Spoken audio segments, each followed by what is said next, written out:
you can get the most out of your financial operations. Request your free consultation at pinbank.com/consult. Pinnacle Bank, the way banking should be. Member FDIC. Hey guys, it's Carly from Boyk Farm Outfitters. With the holidays behind us, our team is already looking ahead to the 2026 season. And to help you get ready, we're hosting our second annual expo at our location near Exeter, January 27th. The expo covers 8 topics that matter to your farm. We'll discuss fungicides in heavy disease environments, liquid systems for your planter and how to choose the right one, how Washington is viewing important ag topics, and much more. Don't forget to stick around afterwards for the happy hour. Check out BoykFarmOutfitters.com for more info, and we'll see you there.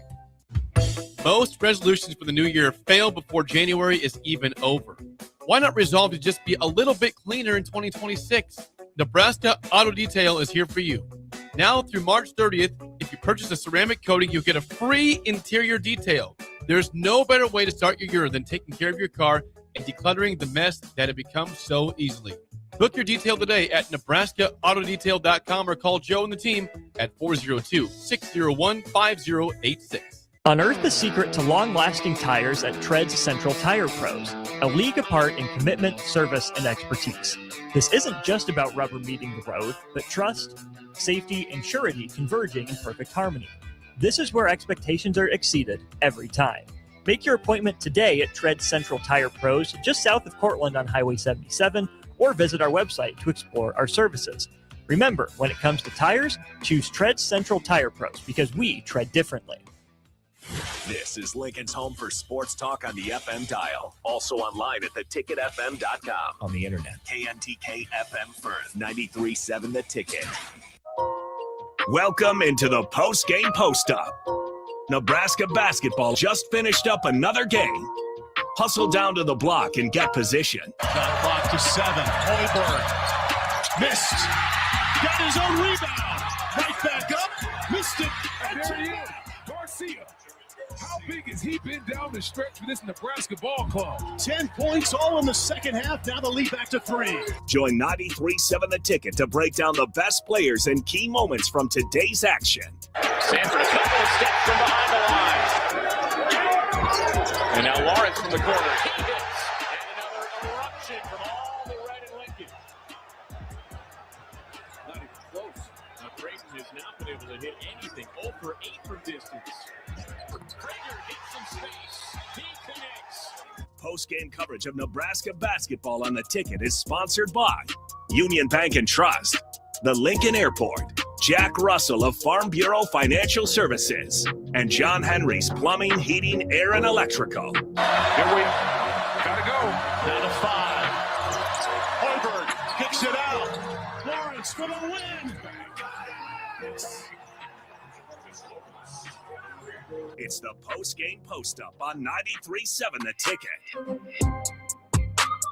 A fitting final highlight of that open. The Jamarcus Lawrence show takes Nebraska from 16 points down to 16 wins down. Huskers 83, Hoosiers 77. Welcome in to post-game coverage of Nebraska men's basketball, 93.7 The Ticket and theticketfm.com. I'm Austin Norman. He's Tristan Gomes, and you are you. You're listening here on The Ticket. You can be a part of the show if you want. 402-464-5685. Drop your comments on YouTube, on Twitter, and on Facebook as well. I think that David Fullerton sums it up pretty well. OMG, this is crazy, GBR. Tristan, just the first numbers that stand out to me are 40 and 15. Obviously, 16 stands out. That's how much Nebraska was down. Nebraska got down 51-35. And then from that point in the game, I believe that was about 16 minutes to go. Mm-hmm. Then by the time there were about 5 minutes left, Nebraska had scored 40 points, Indiana just 15. Nebraska from down 51-35 to up 75-66.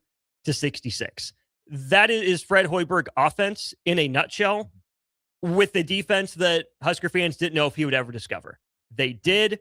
Not only does Nebraska win another Big Ten Conference road game, they do it in probably the most, I don't want to say dramatic necessarily fashion, but, they didn't have to make it look that hard. It was back and forth early, but for Nebraska to struggle as much as it did in the middle 8 minutes of that game, to turn around and go on a 40-15 run, that looks like something we saw in Atlanta last night.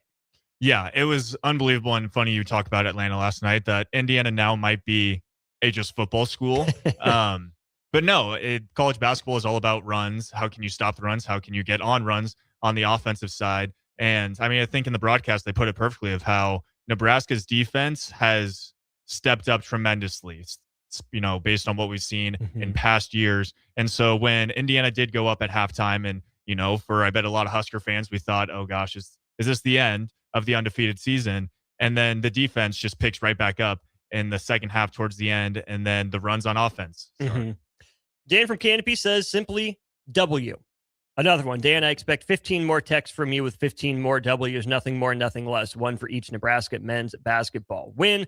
That is 5-0 in conference play now for the Huskers. Cubsker chimed in. He says, down 16. Doesn't matter when you have Super Lawrence and ice cold Frager. Let's talk about those two guys, Tristan, beginning with Jamarcus Lawrence. On the day for him, really the only negative spot was he missed the front end of a couple two-shot penalties there at the end of the game. But Jamarcus Lawrence, a career-high 27 points. Nebraska needed pretty much every single one of them. He was 8 of 13 overall, 5 of 8 from 3, including maybe the most important shot of the game for Nebraska, the transition 3 that he hit to tie that game back up at 65.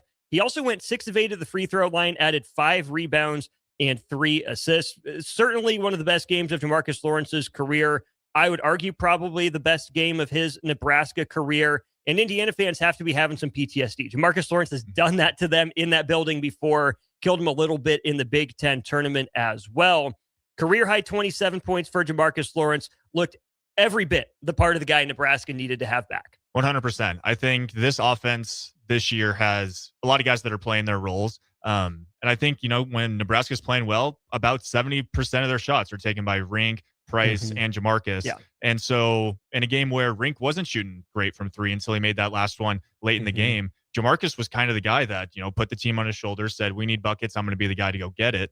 And it seemed like him and Wilkerson were just going back and forth, back and forth. And Jamarcus held his ground and said, you know what, if we need someone to hit some threes, need someone to take care of the ball, I'll be the guy. And I think everyone's so happy that we got him in Lincoln still.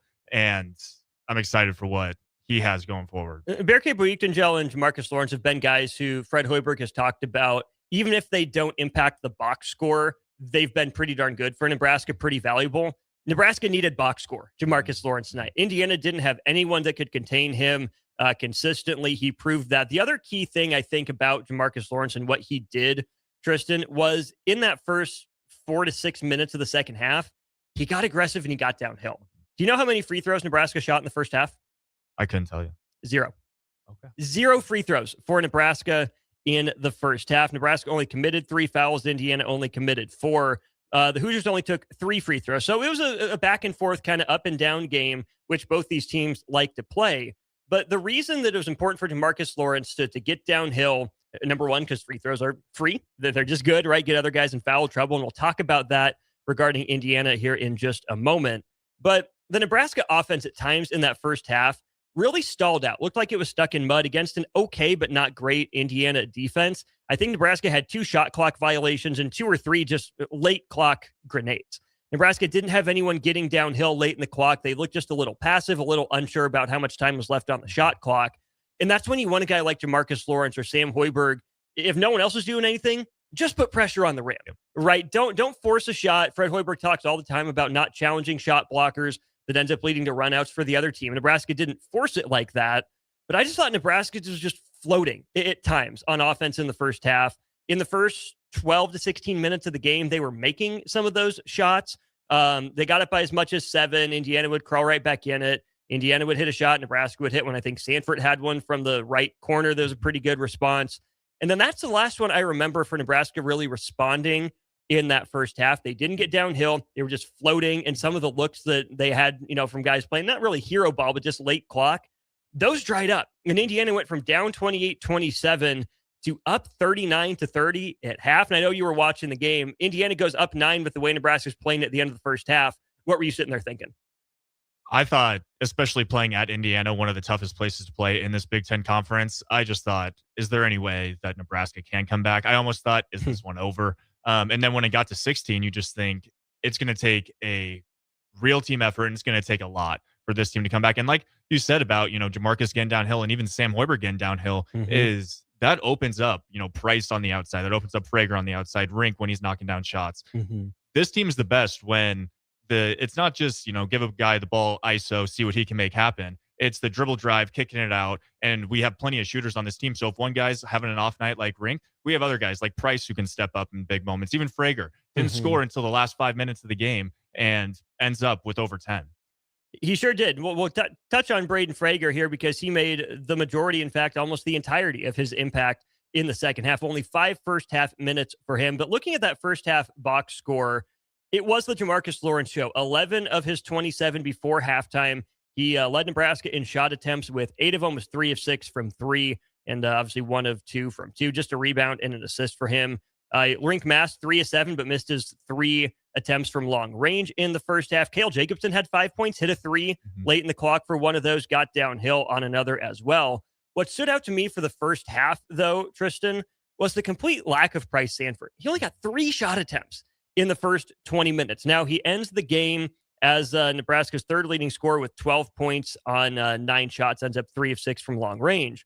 But Nebraska only got Price Sandford 3 points in 3 shot attempts, really, over the first 20 minutes of the game. Compare that to a guy like Lamar Wilkerson, the feature point of Indiana's offense. They're in that first half, 15 points, 5 of 7 shooting, 2 of 3 from 3, and a perfect 3 of 3 at the free throw line.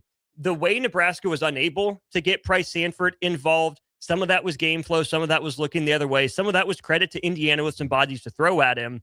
With Price Sandford that limited and Lamar Wilkerson going off the way he was like that, that's where I was going to give Darian DeVries some credit for finding ways to get his best guy going. Whereas Nebraska, Jamarcus Lawrence isn't important to this team, but you don't think of him as the headliner offensively with capabilities to do it. But this is a game I thought was going to be a big one for Price Sandford. And I was kind of shocked he only got 3 looks in the first half. Yeah, I think looking at, just the way that Indiana was playing defensively, it seemed like they didn't want this to turn into how it was against Illinois for Nebraska, where Price gets hot early because when he gets hot, he's a tough guy to cool down. So I think that was kind of Indiana's mindset. And then they had DeVries on him, they had Wilkerson on him. So they had some bigger dudes that, made it tough for Price to get anything going. And honestly, kudos to Price. I think there's times where, as a shooter like him, you just want to get your shots up. So he did a good job of not forcing anything. Sure, would we have liked him to have more than 3 shots in that first half? Absolutely. But I think it goes to show how well-rounded this team is when you go, all right, Price, they're trying to make sure you don't score. Let's get some other guys going. And, like I said, if Price has taken all those shots, maybe Jamarcus doesn't get as hot as he did. So they did a good job of spreading it out. And then in the second half, you could tell that since Jamarcus was going off, now they had to focus on him more, and that opens up Price tremendously. Complimentary basketball. We love to see it. Wrapping up the first half, Indiana made 3 more shots than Nebraska on 4 fewer attempts. Very efficient first half for the Hoos, who were 6 of 14 from long range in the first stanza. A couple other things that I had written down, Tristan, just in case this one went south for Nebraska like it looked like it was going to. What was it that Indiana was doing to make them so successful in the first half and then into the early second half? And I get it. We'll get to the comeback. Don't worry, folks. We're going to get there. But first, we got to get to how Nebraska got down. Number 1, hot shooting from an opponent. A lot of it from Wilkerson, right? He was responsible for 2 of those made threes. Nick Doran hit a couple as well. Tucker DeVries hit one, and Trent Sisley did as well. So that's 4 different players combining to make a 3 in the first half for Indiana. That's what Nebraska wants to do. Spread you out, hit it with all your other options. Then you think about this. Indiana out-rebounded Nebraska in the first half by 3. Indiana did only have 3 offensive rebounds, but were incredibly efficient after that. 7 second chance points off of 3 offensive rebounds. They had a kick-out 3 that I remember, and must have been 2 other putbacks at the rim. And Nebraska had a couple more offensive rebounds in that first half, but only got 2 second chance points. Add that on top of Indiana turned the ball over 7 times, which led to, with the 5 offensive rebounds, Nebraska having 4 more shot attempts at the break than the Hoosiers did, but only 5 points off 7 Indiana turnovers, whereas off Nebraska's 5 turnovers, Indiana got 4 points.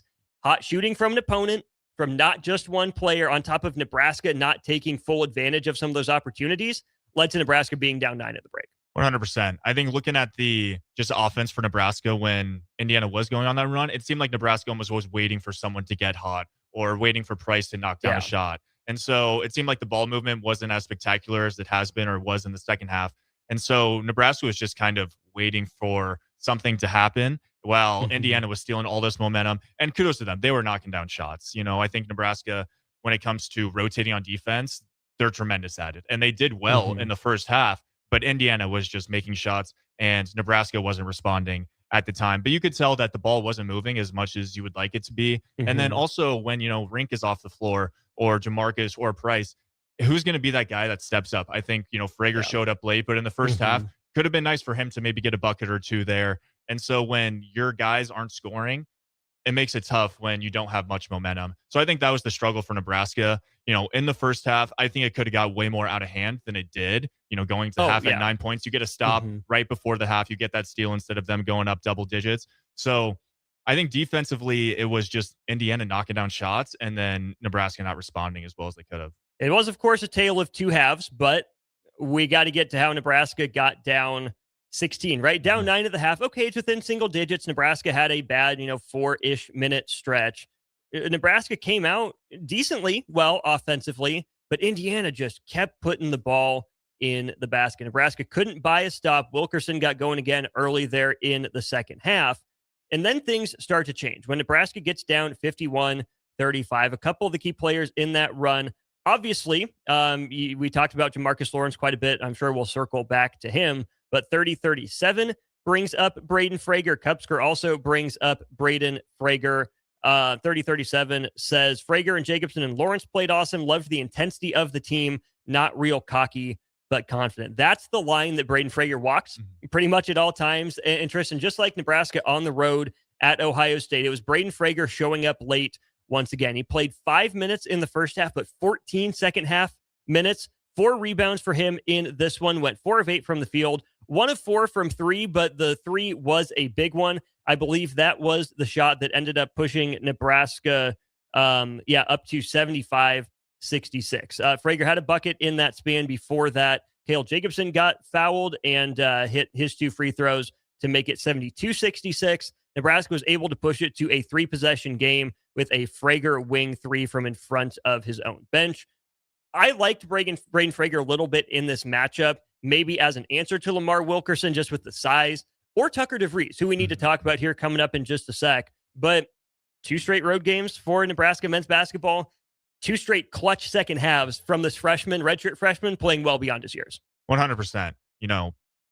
Before we get to Frager, playing in this conference on the road is unbelievably tough. And how Nebraska has done this so far this year has been so impressive. We have seen Nebraska games in the past where, they do go down 16 or even 9 at halftime, and this just is blown away. There's nothing that you can do about it. There's no response. And this team always has a response. And I think kudos to Braden Frager for, like you said, his confidence. And, there's a fine line between confidence and cockiness, but I think you kind of have to have that. And I think there's a few guys on this team like Bierke and Braden who bring that energy, bring that fire. And so him having the confidence to take some of those shots in those big moments, I think is huge. I think for guys who, maybe don't play so much in the first half, or this is their first year of really experienced college basketball, when the moment gets big, you're playing on the road against Indiana, you might just say, get the ball away from me. I'll just go play defense. But he said, give me the ball. I'll make something happen. And, he's the reason that, Nebraska kind of, put the bow on this thing at the end. A little bit of a heat check there. Maybe not the best shot. Indiana scores right after that, but we'll forgive him for that. Friend of the program, Jacob Bigelow, last night on the Corner 3, said if Nebraska is the onion tower at a hibachi restaurant, Frager's a little oil you drop in the middle and just the fire, the flames. Yeah. That's the Braden Frager experience. We're crediting Frager. We're crediting Lawrence, even Mast with a big 3 late in this one. Jeremy, though, says, can we just mention this all started with sending Austin Orman to Las Vegas? That cannot be understated. 100%. I don't want to take too much credit. We'll give all the credit to Austin for Nebraska being 16-0 for the first time in school history. There were two of us out there in Vegas the whole entire time. Shout out Robin as well. But you know what? I will take my fair share of the credit. Don't give me too much, but don't give me too little. Jeremy, I really do appreciate that. Joseph says, football, who? Not so fast, my friend. This basketball team is for real. Let's flip that around. Basketball, who? Not so fast, my friend. This football team is for real, is kind of what you were thinking if you are an Indiana fan right about now. And Tristan, there's a part of me just as a sports fan, right? I mean, I know, we root for multiple teams, multiple programs across the country. It is so rare that you get a perfect sports weekend where all your teams win, they take care of business. in life is good, right? Either your first team loses and you're really dependent on that second team to come through for you. Otherwise, what the frick is the point of this? Why am I watching sports? Or the first team wins. Oh my gosh, we have all this momentum. And then you run into a buzzsaw like Nebraska. That was a good Indiana crowd. That was a charged up Indiana crowd that really got into it. And yet in the final 20 seconds of the game, what did we hear in Assembly Hall? We heard Go Big Red chants at Assembly Hall the day after the biggest for now win in Indiana football history in their basketball gym. What this Nebraska team has been able to do is incredible. I don't know how many Husker fans were there. It didn't look like too many of them, but Go Big Red chants were audible on TV, not in Memorial Stadium, not in the Bob Devaney Sports Center, at Assembly Hall in Bloomington against a basketball blue blood. And as we're on the topic of undefeated, guess what? Indiana knows a thing or two about going undefeated. They're still the most recent undefeated champion. They had Nebraska on the ropes. Nebraska battles back.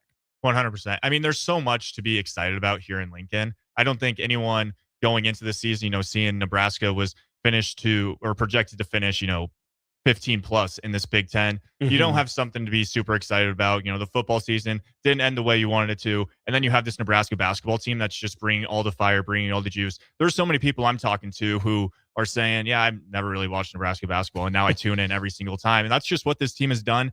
And it's what Fred Hoiberg has done. I think he's a stand-up guy. He's a guy that cares about his players and instills as much confidence as possible into them. And then Nate Linzer as well. He's a guy that gets you fired up. You watch him and how he gets this team ready to play defense against some really good opponents. And you just say, this is what Nebraska athletics is about. This is what, football in the 90s was like. You get fired up for these things. And there's no other way to put it that this is just an exceptional group of guys that have no give whatsoever. Because I think that's what we've seen in the past is Nebraska basketball gets down. Oh, it's over. We'll see if we can bounce back. And, in this game, down 16, there's not many teams down 16 in the second half that are going to, even put up close to a fight, let alone whether if it's at home or on the road home or away, let alone they end up winning by 6. Like that doesn't happen on the road. So very impressive showing, not only to just hear the Go Big Red chants, that just gets you fired up in general for the support this team has, but just for the state in general. You mentioned the people that haven't really tuned into Nebraska basketball watching. Get a text from a dear friend of mine. Dude, what is going on with Nebraska ball? I keep thinking the team is a fluke, but the good wins keep on coming. I get it if you're a basketball casual, right? This Nebraska team feels like a fluke. There were people locally and nationally saying as recently as, yesterday, if Nebraska doesn't make the Elite Eight, it's a fraud. Oh, if Nebraska would trade anything, in basketball for, another championship in football. Spring football might even be more important than basketball. Stop it. Enjoy this team. Enjoy the ride. And we get a text, not like that at all from Bryce. Cart before the horse, but who cares? Bryce, I'm going to stop reading your tweet or your text right there. Enjoy the moment. Soak it in, right? This is not one that Nebraska should have expected to have when they got down 16. Before the game, kind of coin flip game, one possession spread or so, what have you. Yeah, Nebraska is a top 10 team on the road, should have expected to win this game. Even with Nebraska's resolve, Tristan, think about all the times this team has pulled a rabbit out of a hat, right? You think about a little bit of the comeback against New Mexico, maybe Nebraska, not a true comeback, but let that one slip away. They respond. Oklahoma down 16 or 17 in that one. They come roaring back. They win that one also by 6 points, 105-99 at the Sanford Pentagon. Getting the breaks against Illinois, giving up that 13-0 run to end the first half. Tie ball game after Visich hits the 3. There's Jamarcus Lawrence. That's that last highlight in the open that we just played. Even Michigan State, Nebraska got a couple bounces and created a couple bounces of its own. I'm still not 100% convinced that winning close games is a skill. This Nebraska team is not really changing my mind on that, but they're proving that there is no flinch. They didn't just get lucky to come back against Oklahoma. They didn't just get lucky to pull it out on the road against Illinois or Ohio State. They didn't just get lucky or a home court advantage to pull it out against Michigan State. This team knows how to win close games. They might not go 100% at it, but with all the close games, all the comebacks this team has pulled out of a hat, even if it's not a skill, it's at least somewhat repeatable, and you know what to expect from Nebraska now. Something that I don't think has been highlighted about this team is obviously we know that they win the crown last year in Vegas. They have the longest winning streak in college basketball right now. But these are guys that have all played together. In this day and age of, college basketball and then just college sports in general, there's so many teams that we can look at right now, and their starting five is a whole different group than it was last year. Mm-hmm. And this is a group that has been playing together for like quite a few guys were on the team last year. You have Brink, who's finally back in the lineup. The camaraderie and just the chemistry of this team is like no other. And so I think, the skill that they have, maybe it is skill, maybe it's not when it comes to winning close games. It just comes down to like the trust and belief that they have in each other every single time. I don't care if you're down 16, you go, okay, I know this guy's skill set. I know what he's going to give for us. He's not going to give up. Well, if it's a new guy or a guy that you've, just met a few months ago, you have no clue what you're going to get out of it. Right. And so this is a group that really knows each other. And I think that's just one of the, many reasons that this team is having so much success. Eyeballs emoji on Ann Arbor. Wisconsin and Michigan tied at 40, one possession into the second half. So keep that in mind. Michigan in about a week and a half, 2 weeks now from now for Nebraska. Let's go to break. Plenty more to get to from our starter, Heyman Jewelers. Text line, we got 6, 7, 8, and 9, 10, a bunch of texts to go through. We will do that. We'll talk about the resilience and that upperclassman veteran leadership, specifically of Rink Mast, what he meant to Nebraska in this one. As we continue, he's Tristan Gomes. I'm Austin Norman. This is Nebraska Men's Basketball Postgame, brought to you in part by the good people at Union Bank and Trust. Get a great rate on 6, 12, or 24-month CD with Union Bank and Trust. Learn more today at ubt.com. More reaction to Nebraska's 83-77 win over Indiana when we return. A membership with John Henry's will fast-track you to front-of-the-line service, seasonal tune-ups, and far fewer unexpected moments. That means no breakdowns, no waiting on a call, and no nonsense. It's consistent care that prevents small issues from turning into big bills. Join the Comfort Club and get VIP treatment 365 days a year with 24-hour priority response, member-only discounts, and peace of mind on your home's most expensive systems. Call John Henry's. John Henry's Plumbing. And electrical. Mike, the insurance company wants us to replace the roof. Wait, what? I thought everything was fine. Yeah, it says right here our roof is too old and they won't be able to cover us anymore. I guess it is 15 years old. Hi, I'm Austin with Roofing Service Company. We help homeowners with their roofing and siding projects. Financing options are available, and we can get you under a new roof no time at all. If this sounds like you, visit roofingservicecompany.com. That is roofingservicecompany.com. With UBT, you've got total control over your money. Like Doug, who runs his game day tailgate like a well-oiled machine. I got burgers, brats, chicken, dogs, plus all the fixins. And with the UBT Go app, I can track my food spending from anywhere. Pro move. They don't call me Grill Sergeant for nothing. No matter your goals, UBT helps you feel good about reaching them. Union Bank and Trust. Member FDIC. Let's fly. Your next trip starts at Lincoln Airport with American Airlines. Now flying nonstop service to Dallas, Fort Worth, and Chicago. American Airlines connects Lincoln to major hubs and destinations around the globe. Wherever you're headed, LNK gets you there with new nonstop flights on American Airlines. Now boarding. Convenient, fast, and stress-free. Book your next flight at LincolnAirport.com. LNK, make flying easy. Bauer Underground has been serving local contractors and utility contractors all across the state since 1997. When you see the black and white trucks, you know that the best workers in the business have arrived. Bauer is currently looking for equipment operators, laborers, diesel mechanics, and aerial linemen. Join the brotherhood built on hard work, authentic people, and a pedigree of success. They're offering top-notch benefits, a matching 401k, and a $600 per year clothing allowance. Bauer Underground, a family-friendly company with plenty of room for advancement. Lincoln's go-to for fun isn't new. It's a place that's been a staple of the city for years and is only getting better. Matson's Bowling and Billiards always has open bowling available with no long lines, unlike other centers. They have live music almost every weekend and great food at EJ's Bar and Lounge, with seating for 150 people. They have popular meals like the EJ Burger, pizza for the whole family, and famous EJ's Wings. Contact Sarah to book a party for friends, coworkers, or family at Matson's Bowling and Billiards, just south of 48th and Holdridge. At Jimmy John's, we don't make sandwiches.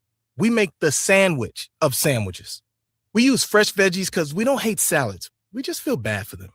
We make our sandwiches exactly how you want because you're the one who's eating it. And we bake bread all day, every day, because stale bread isn't bread. It's croutons. Sandwich history is written by the victors. Good thing we have legible handwriting. Jimmy John's, the sandwich of sandwiches. Order pickup or delivery on the app.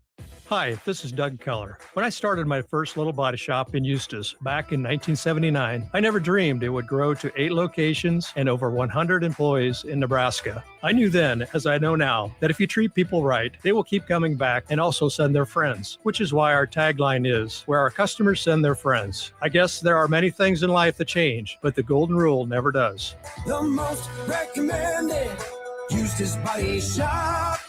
That's who we are.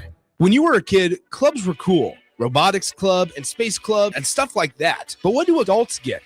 Book clubs and quilting clubs? Nah, forget that. How about margarita clubs and old-fashioned clubs? Get to Upside Bar and Lounge for the best clubs in town. Try all 10 varieties of Upside margaritas or old fashions and take home a free souvenir glass. Grab the whole crew and pair it with Taco Night on Mondays or Whiskey Wednesdays. Upside Bar and Lounge at 29th and Pine Lake.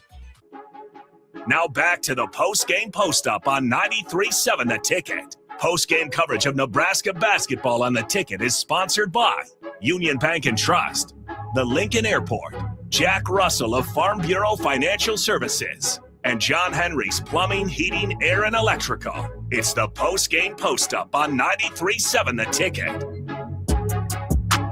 That it is. Welcome back in coverage of Nebraska men's basketball on 93.7 The Ticket. Austin Orman, Tristan Gomes with you. Brought to you in part by John Henry's Plumbing, Heating, Air, and Electrical. Proudly serving the Lincoln, Omaha, and surrounding areas. John Henry's can assist you with any service like electrical maintenance, installation, or repair. Call John Henry's today at 402-809-1159, or you can go online to jhlincoln.com. Let's head to our starter, Heyman Jewelers text line. Speed limit says, I've been listening to and watching Nebraska hoops since the 70s. This team is legit and unbelievably exciting to watch. GBR, with a really cool picture of some mountains. I presume you're out there in Oregon, where you say you're texting us from. Shout out to the town that you're from as well. Has my home to my cousin Peyton out there as well. So starter Heyman Jewelers text line 8180. There are no words. Go big fretting red. I'm just going to assume that the dash stands for RED, not anything else in effing. Tristan, I think there are words, because we have to come up with something to say about this Nebraska men's basketball team. If it was the first time it had happened, if this had been a top 25 Indiana team, if it had been, 105 to 100 or whatever, like Nebraska, Oklahoma, I might have fewer words. But I think this plays into what we're saying about this not being a fluke for Nebraska. This team's real. It's always somewhat surprising when you come from down 16 in conference on the road. But if any team was going to do it, it would be this Nebraska team so far. Yeah, I think resilient is a good word to explain this Nebraska team. Resilient, I mean, it's you just bend, you don't break. And that's what Nebraska's been all year. So, and to think, yeah, it's new. It's so new that you have no clue. So I get the idea of a lot of people saying this is a fluke, but they've continued to put in the action, put in the wins that just show, okay, this team is legit. If you told me at the beginning of the year that Nebraska was going to beat Michigan State at home and then they were going to go on the road and beat Ohio State and Indiana right after, I'd say you're crazy. Like, I don't think anyone had this idea that this team could be so good. But when you put it into perspective, the guys on this team, we'll get into talking about Rink. It's a group of guys that really show that they can win and they should win. I really appreciate just the trust that, the university has had in Fred Hoiberg. I know there's been plenty of people who have kind of been on his head and saying, is he really the guy? But kudos to Fred for maintaining confidence in himself and then getting this team prepared to play so well all year long. On that point of the coaching staff, 3037 chimes in again. Let's not forget about this group of coaches that we have for this team. Now they're coaching their butts off. A little bit of a new staff. Some of them have been in place for a while. Obviously, Nate Lenzer's been along for the ride, Ernie Ziegler as well. But seeing Pat Monahan come in, I'm not going to say he's responsible for all 16 wins, but clearly he's made some sort of an impact. And I think the consistency of Fred Hoiberg on a night in, night out basis, Fred's not the yeller, right, until he has to be. It was just last year we got Fred with his hand bandaged after he punched a whiteboard. There have been times he's come into the post-game press conference and said, yeah, really chewed their butt at halftime. Other times it's been, no, we knew we were fine. Just had to get back to playing the way we were.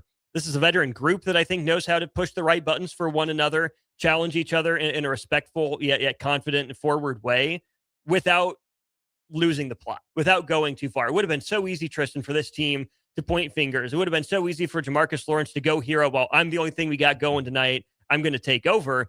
No, Jamarcus Lawrence kept Nebraska afloat and then picked it up again late. And then we'll talk about some other guys coming up here in just a minute. But you and I have played sports. We know how easy it is to point the finger when things are going poorly, to hang your heads and just say, well, not our night. Guess it's been fun. That resilience, that's a physical thing. You have to have the talent to come back from down 16.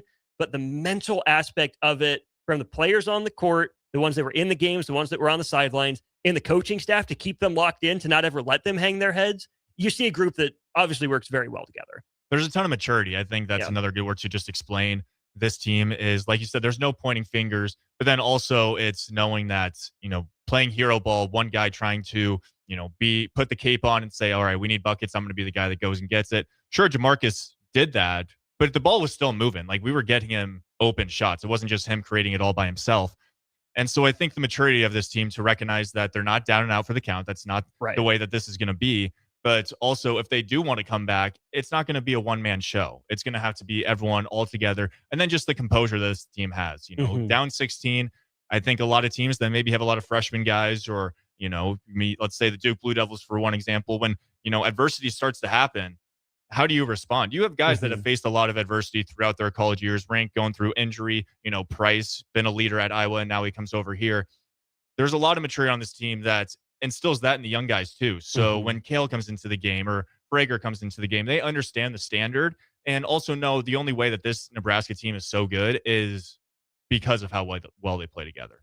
More on the coaching staff from our Starter Heyman Jewelers text line, 6626. I think Hoiberg has done an incredible job of getting the guys to believe we are never out of this game. Teams will go on runs, so will we. Let's talk about the runs in this game, not, those kind of runs, right? Let's keep it PG here. The scoring runs in this game, even during Indiana's 12-2 spurt to end the first half, even when Indiana got up by 16 points, the largest run the Hoosiers went on, Tristan, was just 6 points.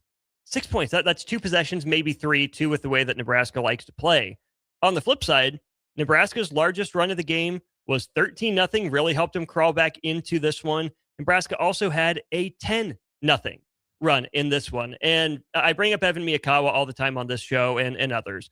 He tracks a stat called kill shots. And what he describes as a kill shot is a 10-0 run for one team against the other. And Nebraska has not given up that many 10-0 runs. I'm trying to pull up the official numbers. This would have been going into this game. I don't think it will have updated yet. No, it must have actually. Because it looks like Nebraska moved up ever so slightly in Evan Mia's ranking. So Nebraska goes on an average of 1.2 kill shots per game and only allows about a third of a kill shot per game. Nebraska's gone on 18 scoring runs of 10 points or more this year, and they've only given up 5. No, I guess this was coming into this one. No, it is just 15. So this is not updated yet. So that'll go up to 20 kill shots for Nebraska.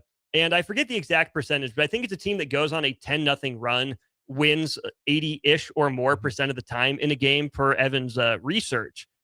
That's what this Nebraska team can do. And it's what they did today. Even when things were going so well for Indiana, Nebraska got that one bucket to just, kill the run a little bit. And it doesn't mean everything. You still got down 16 points. But to be able to make that evaporate in the blink of an eye with a 13-0 run where you're right back in it, and a 10-0 lead, run to take the lead and extend the lead to where Nebraska got it to. Nebraska's largest lead of the game was only 9 points, only 9, and they end up winning by 6. But it's that spurtability, right? This Nebraska team, like plenty others we've seen, will go through starts and stops offensively. They happen in the course of a game. But this Nebraska team's ability to flip that switch, turn the faucet on all of a sudden, and then sustain it, it's hard to go on a 10-0 run in college basketball in any game, let alone conference play on the road. And then to do it twice in the same game, that is how Nebraska is able to be so good offensively, not because they're always good for 40 minutes, but because they can go supernova at any time, and you just never quite know when it's going to come or who it's going to come from. Yeah, I think they consistently slow the bleeding. And so, like you said, is Indiana's biggest run today was 6. So although it seems like Indiana has all the momentum, Nebraska's going to go and they're going to get a bucket. They're not going to, all of a sudden just flip the script like that. But then Indiana goes on another run, they get another bucket. I think for a lot of teams, what happens is you go down 16, and the rest of the game, it kind of just stays around 16. So not only do they slow the bleeding, and then they stop the bleeding, and then they flip it back on the other team, like Indiana today, where when you have so much momentum and you're riding such a high like Indiana was and that arena was today, it's hard when all of a sudden you're just getting punched back in the mouth again. I think that's what Nebraska does. They've done all year long is any fight that another team has had, they take it away just like that and just turn the page. Jeff the Texter, Indiana is undefeated in football and Nebraska is undefeated in basketball. What alternate universe are we in? I don't know, but I love it. It's the universe where what Kupsker wanted in 2021, firing Fred Hoiberg, didn't happen. He says, I'm glad I have zero hand in Nebraska athletics because that was a dumb thing that Nebraska could have done looking back at it now. Things were that bad for Nebraska. It was not an off-base conversation to have. But the world we live in now is one where Nebraska is one of a handful of remaining undefeated teams in the country, and that means something. And as surprising as it is, maybe because it's Nebraska men's basketball, Bigelow again on Corner 3 said it last night. I mean, what you were has really never had as little impact on what you are or what you can be in this NIL rev share era. Look at Indiana football. That's a great example. Nebraska's not there yet. Maybe Nebraska basketball this year is where Indiana football was last year. Everyone else thinks they're just happy to be there. They know they're confident. Nebraska's going to make whatever its run looks like in the postseason, which we'll get to down the line.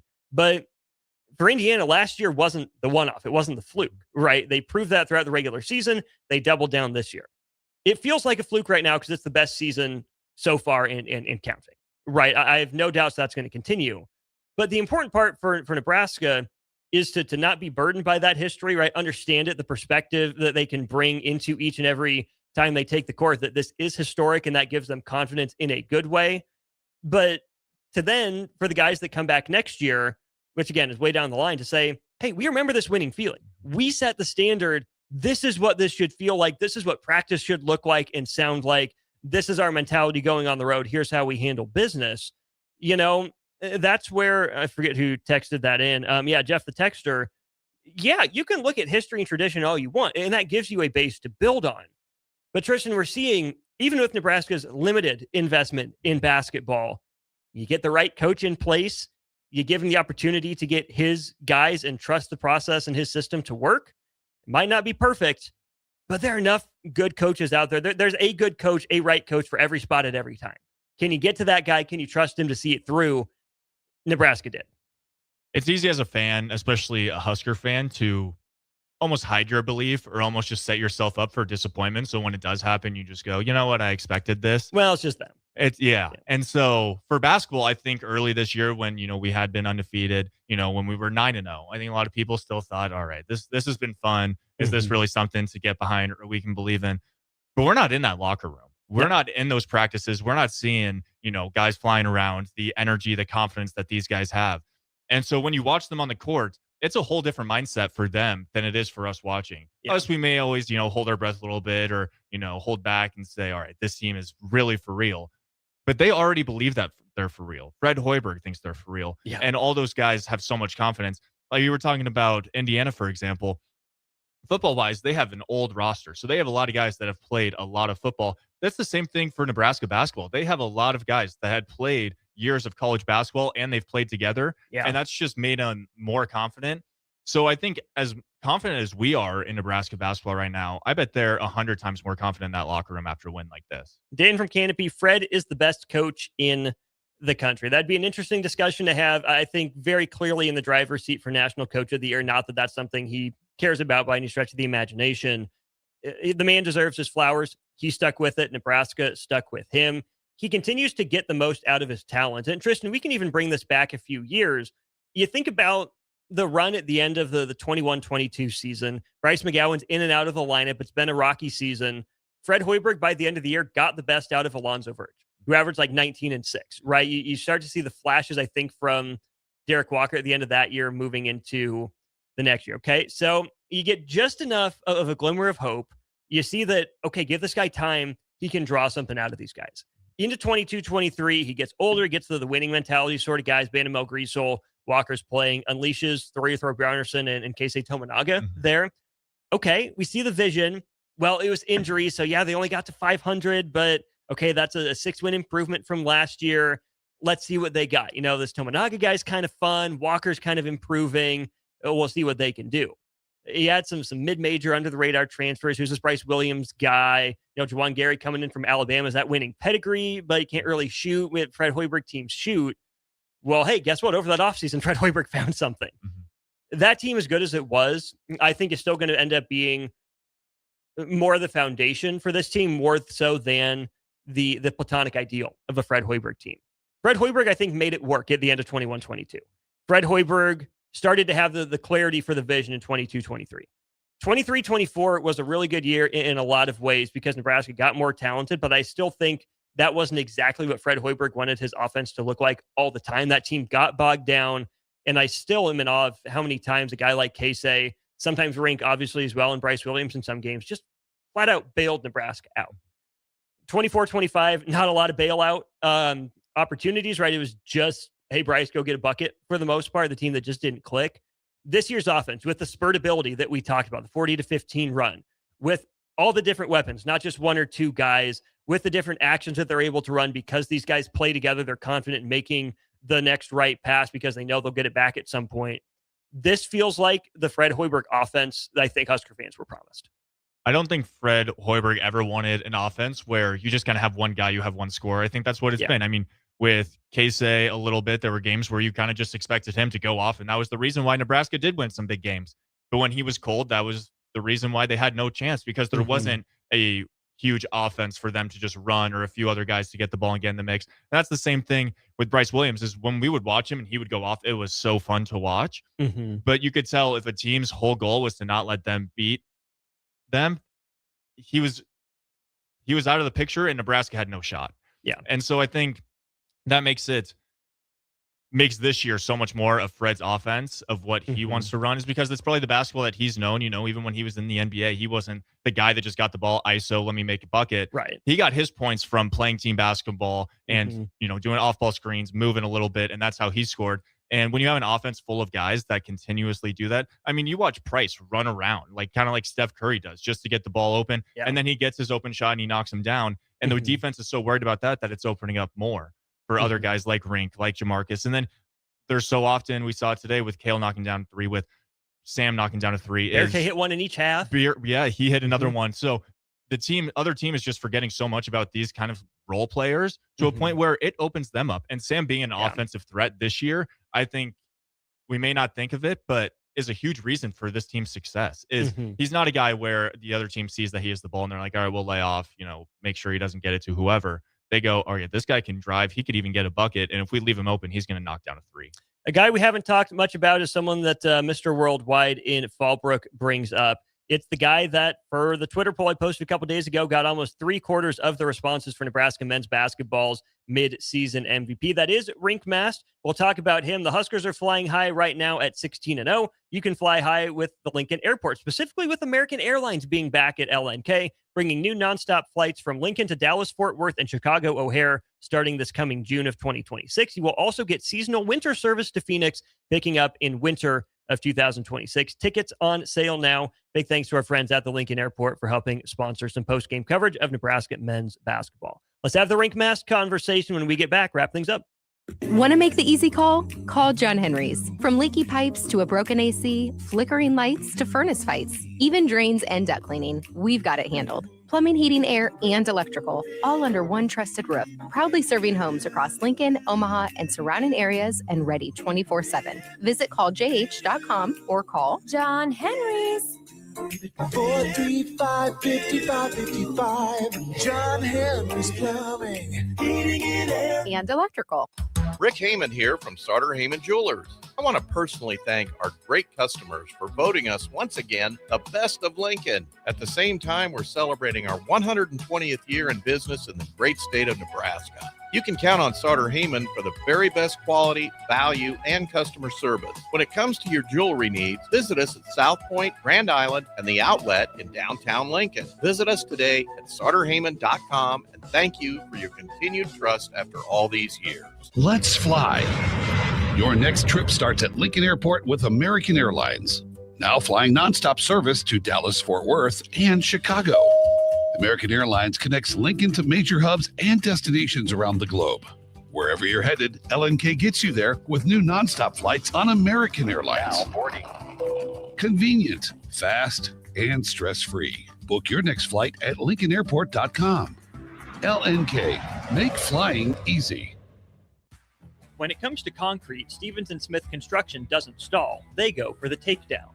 As Nebraska's full-service concrete contractor, they stay in bounds, hold inside position, and never forfeit quality.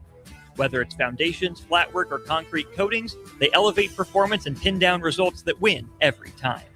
Stevens & Smith Construction is a proud sponsor of Takedown Tuesdays on 93.7 The Ticket. Because when it's time to wrestle with concrete, Stevens & Smith Construction slams expectations. Unearth the secret to long-lasting tires at Tread's Central Tire Pros, a league apart in commitment, service, and expertise. This isn't just about rubber meeting the road, but trust, safety, and surety converging in perfect harmony. This is where expectations are exceeded every time. Make your appointment today at Tread Central Tire Pros, just south of Cortland on Highway 77, or visit our website to explore our services.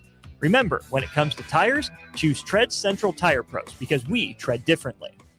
In a world where Wi-Fi battles rage and bandwidth is never enough, one family dares to connect it all. Work from home, influence all day, stream all night, and game to win. Deadlines, downloads, and dance-offs, all happening under one roof, flawlessly. Can your internet provider do that?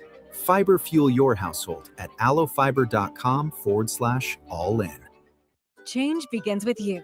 Join a weight loss medication study at Solarion and earn cash in the process. If you are 19 to 65 years old with excess weight to lose, you may qualify. Participants could earn up to $22,750 for their time. Study includes 1 2-night stay, 1 3-night stay, and 38 returns. Learn more at helpresearch.com/flamingo or call 866-213-2965. Weight loss not guaranteed. The time is now. Lincoln Marathon and Half Marathon registration is now open, and prices are rising. The sooner you sign up, the less you pay. Set the goal, start training. Register now at lincolnmarathon.org. Race day is May 3rd. With UBT, you've got total control over your money. Like Doug, who runs his game day tailgate like a well-oiled machine. I got burgers, brats, chicken, dogs, plus all the fixins. And with the UBT Go app, I can track my food spending from anywhere. Pro move. They don't call me Grill Sergeant for nothing. No matter your goals, UBT helps you feel good about reaching them. Union Bank and Trust. Member FDIC. Now back to the post-game post-up on 93.7 The Ticket. Post-game coverage of Nebraska basketball on The Ticket is sponsored by Union Bank and Trust, the Lincoln Airport, Jack Russell of Farm Bureau Financial Services, and John Henry's Plumbing, Heating, Air, and Electrical. It's the post-game post-up on 93.7 The Ticket. One final segment to go here on Nebraska men's basketball post-game coverage. Thank you to Union Bank and Trust, John Henry's Plumbing, Heating, Air, and Electrical, and the Lincoln Airport for making it possible. I'm Austin. He's Tristan. Appreciate everyone listening in and chiming in. Sartor Heyman Jewelers text line open for you as long as you have your thoughts. 402-464-5685. Before we have the Rink Mast conversation, a quick look around the country. Just at the U8 timeout or thereabout, Wisconsin leads number 2 Michigan by 2. It is 75-73. Badgers on top right now in Ann Arbor. You also have some good news in the state. St. John's has gone on an extended run. The Red Storm lead Creighton 52-34. That game taking place up in Omaha. All right, Tristan, we got this from Mr. Worldwide in Fallbrook. The Rink Mast injury was a blessing for this year. Rink Mast in his stat line overall, not his best game, had more shot attempts than points scored. He had 13 points on 14 shots. He did add 6 rebounds to lead Nebraska, had 2 assists, one of 3 Huskers with exactly 2 assists. But Nebraska had players with 3, 4, and 5 assists as well. Mast also got in a little bit of foul trouble with 4 of them. But one of the moments of the game, of which there were many, Rink Mast made his first three of the second half with about a minute 45 to play. He had been 0 for 6 at that point in the game. The other important part was Tucker DeVries had just made a three. So Indiana's cutting into this Nebraska lead. Who do they go to? Rink Mast. It wasn't a foot on the line or close to a three. It was a deep three. He had plenty of space, plenty of breathing room, and he knocked it down. I go back to Rink Mast not making his first three of the second half until there were about 2 minutes to go in the Michigan State game. He hit 5 in the first half, and then here's the 6th one in crunch time. I go back to Mast hitting late and Sanford hitting late on the road at Ohio State. And even Sanford today, again, 3 points on 3 shots in the first half. In the second half, he took 6 more shots, but he hit 2 big threes, split his pair of free throws, and scored 9 of his 12 points. You talk about the resolve, the veteran poise, the staying ready when your number is called. Price Sanford's done that a couple games in a row, but in these big moments, it's still been Rink Mast, who, was injured last year. I don't know how much better last year's team would have been with him on it compared to without him. Clearly better, right? I'm not trying to get that wrong. I think there are just a bunch of other moving parts that probably didn't fit as well as they would have. But to Mr. Worldwide and Fallbrook's point, what a team, what an opportunity for Rink Mast to decide to come back despite having been now a 2-time graduate in college. He has been the hand-in-glove fit for this offense that keeps things humming, keep things moving. And you see the impact he can make, in big stretches, like in last year's game against Purdue, in the first half against Michigan State. But how steady he is and how often he makes the right play and hits the big shot for Nebraska late in some of these close games like Michigan State or again here today. Yeah, he importantly doesn't turn the ball over for how big of a facilitator he is. Only 2 assists, but also he's obviously getting rebounds. But you can tell that Indiana didn't want him to shoot the 3. And then also you could tell that they were helping anytime he was in the post. And so he was able to kick some things out, get the offense flowing a little bit. And like you said, makes his first 3 a game really late in the game. That just shows his confidence and belief in himself. I think Fred's instilled that confidence into him, and he knows that he's that leader. If he's a guy that puts his head down, everyone else is going to follow. Everyone else is going to lose belief. And that's the same thing for Price as well. Coming from Iowa, playing a lot of college basketball already, he understands that the moment that I lose any confidence is just another way that this team could lose. Rink has done an unbelievable job at staying confident and then making sure everyone around him. He uplifts everyone around him. He's a leader on this team. And, unfortunately, yes, he was injured last year, and we probably have a better team last year than we did. They still end up winning the crown, and now we have Rink back for an extra year. And I think his maturity and also probably just what he learned from that recovery has made a tremendous impact on this offense and on the defensive end. He's guarding big men who are, 3-4 inches taller than him, and he's still locking them up. So even when he's not having the best shooting night of his life, he still finds a way to help this team win. He's Nebraska's leading scorer on the year coming in to this one with 16.3 points per game. Also, Nebraska's leading rebounder on the year, just about a quarter of a rebound ahead of Barricade Boyuktengel, but all the way down at 3rd in assists on this Nebraska team. After leading Nebraska in assists a couple of years ago, you have Sam Hoiberg leading the way at about 4 assists per game, and Jamarcus Lawrence at about 3.5. Texter 1000 says, hey, the best thing about Frager is he has a younger brother that's going to be a freshman at Southwest next year. Hey, maybe there's a pipeline there for the Huskers. As a Duke fan, right, I think about Plumlee's. That absolutely comes to mind for me. Maybe Knipples as well moving forward. But that's for the future. Braden Frager, another huge impact. Talked about that earlier in the show. Let's get to this. 8194. Did you think they were going to come back? I was thinking if they could get it back to 10 with 10 to go, they had a great shot. I thought if they could get it within 5 with 5 to go, they would win. This team has the it factor, and other teams know it, which makes them press and make mistakes. No, I wasn't sure Nebraska was going to come back because I thought Lamar Wilkerson was going to continue his heater. He was still good putting points on the board in the second half. He scored 15 in the first half and then 17 in the second half. Here's the difference, Tristan. He was 4 of 13 overall in the second half after going 5 of 7 in the first half. He was 2 of 3 from 3 to begin the game in the first 20 minutes, 3 of 8 in the second half, which is still really good, but more attempts without quite as much success, and was also 6 of 6 at the free throw line. I didn't think Nebraska had a great response to Lamar Wilkerson. Sam Hoiberg wasn't quite big enough to bother him as a scorer. Cale Jacobson was a little slow. Jared Garcia, Boyuktengel, probably a little bit too big for him. Frager, I thought, could have been an interesting matchup, got him from time to time, but here's another feather in the cap for guess who? Jamarcus Lawrence, who at least started a lot of possessions on Lamar Wilkerson. Nebraska made him earn it late. What also hurt Indiana was Tucker DeVries going out in the second half of that one. And Nebraska went on a huge run when DeVries went to the bench. I'm trying to figure out where it was. I wrote it down. Yeah, so Tucker DeVries picked up his fourth foul with a 13:57 to play. Nebraska immediately, and I mean immediately, goes on a 12-2 run. You get Nebraska then reclaiming its lead for the first time since it was 28-27. Nebraska led 67-65 at the 6-minute mark of the second half. Indiana advances to the front court and re-enters Darian DeVries' son, Tucker DeVries. That was right after an 8-0 run for Nebraska, right? Indiana had gotten up 65-59. It's the Sanford 3, the Lawrence transition 3. Then Nebraska gets a layup, I want to say, by Lawrence to take the lead. Indiana went scoreless for 2.5 minutes with 3 turnovers in that span. And then first possession, DeVries is back in the game. Nebraska forces a turnover, gets a run out for that second kill shot of the game. So, no, I wasn't sure that Nebraska was going to come back and win that game. But losing probably Indiana's second best scorer there and probably second best overall player in Tucker DeVries, in forcing Wilkerson into tougher shots, and Nebraska just manning up and saying, no, we're not going to have enough of this. I wasn't sure they were going to do it. I didn't think they would get blown out. I thought they would at least make it interesting. But how many times have we seen Nebraska get to the precipice and not take the lead? Or Nebraska be one shot away from really making things hairy and miss it?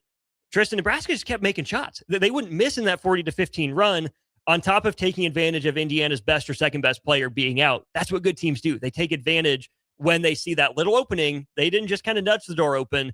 Nebraska saw DeVries go down with his fourth foul.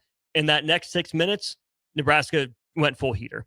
It's all the momentum that Nebraska carries, not only in the offensive side, how you said, we've seen plenty of times where they get close, they get within 4, they get within 1, and then the other team goes on another run, and there's nothing Nebraska really does for it or has any adjustment to. But when DeVries went out, you could tell that Nebraska's defense said, if we lock down Wilkerson and we find a way to score on the other end, this is our ball game, and we're just going to take it. I think that's exactly what Nebraska did. It was tough to see DeVries go out for Indiana fans, but I think right when we saw him go out, we said, all right, this is our chance. And Nebraska took full opportunity of that. And they've done that all year long.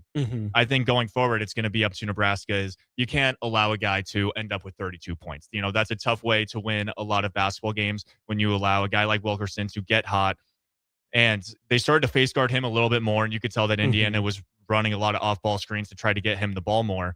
I think that's something that if Nebraska can just shape up in the first half where they don't let a guy get hot, as much as we love seeing Nebraska guys get on fire, such as, you know, Price or Jamarcus today, you have to find a way to stop the best player on other teams. And when DeVries goes out, they had an adjustment for Wilkerson, and then the offense just took off. Brought up Evan Miyakawa before. He said the odds that Nebraska would be undefeated through 15 games, 0.25%. Not 25%, 0.25%. He updates it. He says, after beating Indiana, the updated probability that Nebraska would be undefeated through their first 16 games, 0.09%. Not 9%. Not 0.9%. Less than 0.1% of a chance per preseason and pregame win probability models. 0.1% that Nebraska would be where it is right now, which is why, Tristan, I don't want fans to get ahead of their skis. Enjoy the moment. We know March is coming. We still got 3 weeks of January. We got 4 full weeks of February. That's 7 weeks before we really start thinking about it. And there's a full week and change yet in March. There's still 8 weeks to go for this Nebraska men's basketball team. 15 more regular season games. We'll throw this out as well from 81-94 to just about finish us out. He said, you know, if Nebraska got back within 10 with 10 to play or 5 with 5 to play, he thought they would win. Number one, that's an incredible confidence in this team that I think they've earned. They absolutely deserve. My general rule of thumb is if you're up a point for every minute there is left to play, you should probably find a way to win the game. And of course, that gets a little tricky when it's, you know, a 2-point game with 2 to play or a 1-point game with 1 to play, 3 with 3. But if you're up by 4 with 4 minutes to play, that's 2 possessions. The other team would be 1 possession better than you, but just don't let them be 2 possessions better than you. If you're up 16 with 16 to play, that's part of what makes this Nebraska team so hard to guard. And I'm sure Indiana will give some teams fits like this too, because they shoot the three so well. We haven't even mentioned, Tristan, the fact that this was probably the best shooting game of the year for Nebraska overall as a team. Nebraska took 34 3-pointers. I think it was relatively balanced across both halves. Yeah, 18 in the first half. Nebraska went 6 of 18, so just the break-even mark. Then in the second half, torched the nets, 8 of 16. Nebraska shot it well, and whenever you shoot it well, when you shoot the three well, 16 points is a lot. That's 6 possessions, essentially, with threes falling the way they are. Now, Indiana also shot it well on the day for the Hoosiers. Just 5 of 16 in the second half, but 11 of 30 overall after a 6 of 14 first half. That's 37%. That's better than Nebraska opponents shoot against them. Indiana did its work early, hit a couple late. After the Sanford turnover on the press break, went right through his hands. Indiana hits that one with 5 seconds to go. It gets a little bit hairy, but with the way Nebraska can shoot the basketball as hot as they can get, other teams don't shoot as many or as well as Nebraska or Indiana typically. So that's another part when you talk about this Nebraska team needing to win on the margins. Anytime you shoot threes well, anytime that multiple guys can shoot threes well, and you're not reliant on, let's say, like a Teddy Allen, right, or Bryce Williams to keep you in a game, 16 points is a lot, but 16 points is also much more manageable for a team that plays like Nebraska does. 100%. When it comes to shooting teams in the country, Nebraska is at the top easily. Mm-hmm. There's not many teams that are going to outshoot Nebraska. Even Indiana on a really good night shooting 36%, almost 37% from three. Mm-hmm. Nebraska shoots 41%. And they're 29 from 60 on the game on field goals. So when a team is going to shoot like that, it's hard to beat. And with how Nebraska's defense, his identity has been this year, something that we have not seen for many years in the past, it's tough for any team to get hot. And when Nebraska has an offense, like you said, with multiple guys that can shoot the rock, when one guy's having an off night, we have 2 other guys that are going to knock down Jays. Mm-hmm. It makes it so much easier for this team to have so much success. We had a text here, last one from 4770.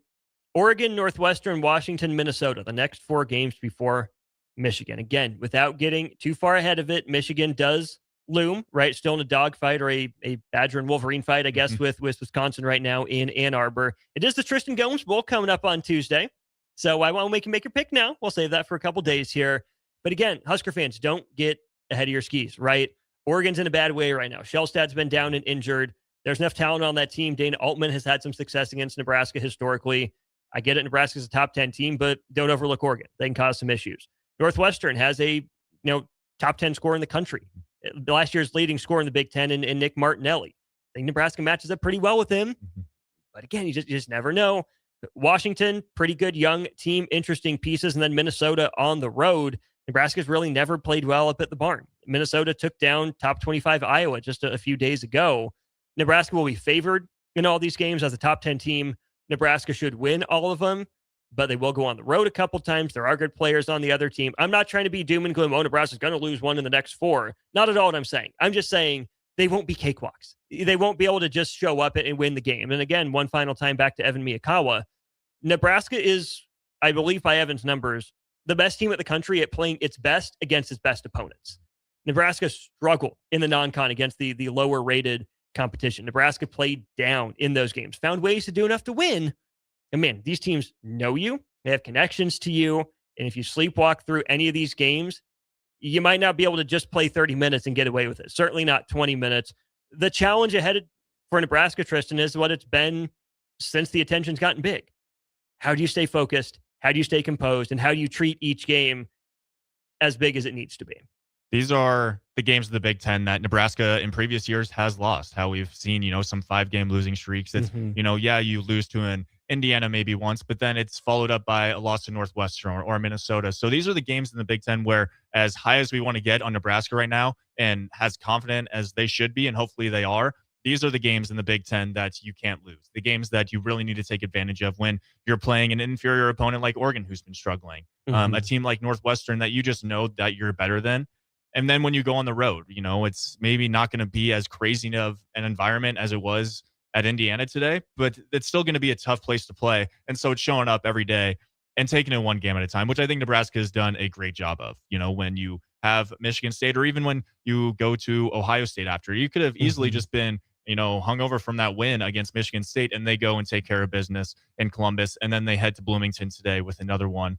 I think that's the identity of this team, is that they're going to take it one game at a time, and they're not going to, get too far ahead sure, Michigan's on, I think, a lot of our fans' radars, but I think Fred Hoiberg is keeping his team pretty grounded, knowing we have plenty more Big Ten games that we need to win. Big thanks to Union Bank and Trust, John Henry's Plumbing, Heating, Air, and Electrical, and the Lincoln Airport for making this possible. One last look at the Big Ten scoreboard. Couple interesting games right now at the half. Purdue up just 1 on Penn State in Mackey Arena. It's 45-44 Boilers. Next game for Purdue is Iowa. A bit of a trap game against a really just not good Penn State team that pushes Purdue now, not long after Purdue actually pushed Michigan. That was at home in the Bryce Jordan Center. Update from Ann Arbor, just over 2 minutes to play. Wisconsin holds a 4-point advantage right now over Michigan. The Badgers are 15 of 32 from long range. That'll do it for us here on the post-game post-up. Nebraska moves to 16-0 with its 5th Big Ten win of the season, 3rd Big Ten road win of the year. Thanks, as always, to Union Bank and Trust, John Henry's Plumbing, Heating, Air, and Electrical, and the Lincoln Airport for making this possible. He's Tristan. I'm Austin. We'll have some more ticket weekends the rest of the day and tomorrow. Some NFL football coming up on the dial, and a big one in prep hoops tonight. Nick Sainert on the call. Number 1, Lincoln Southwest. Number 2, Omaha West Side, from the Hawks Nest down there about 14th and Pine Lake. For Tristan, I'm Austin. We'll talk to you again soon.